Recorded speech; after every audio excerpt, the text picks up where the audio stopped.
يقع مقر مركز حكايتي في النجف الأشرف في حي العدالة، وتأسس سنة 2021، ودخل في مرحلة تجريبية إلى حد منتصف هذه السنة.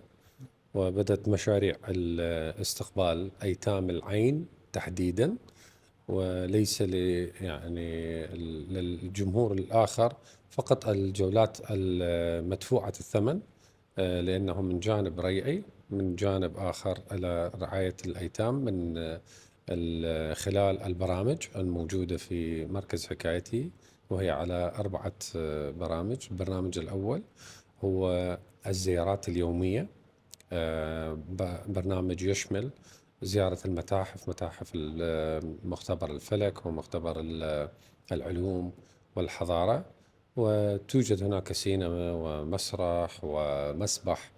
فهي رحلة ثقافية ترفيهية رياضية في نفس الوقت. في مؤسسة العين يقدم ما يقارب 14 خدمة، ولكن مركز حكايتي يقدم خدمة واحدة، وهي السند البديل.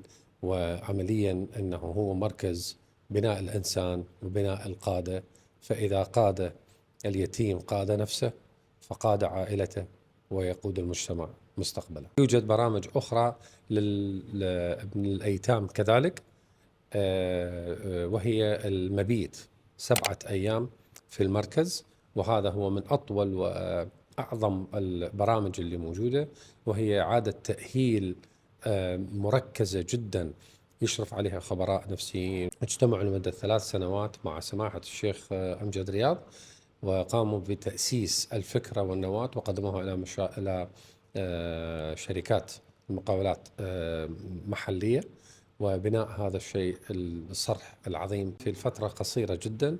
احنا قدرنا نستضيف أكثر من 3000 يتيم في فترة أقل من منتصف الشهر السادس إلى حد الآن، اللي هو بتفعيل برنامج زيارة ليوم واحد، البرنامج الترفيهي الثقافي.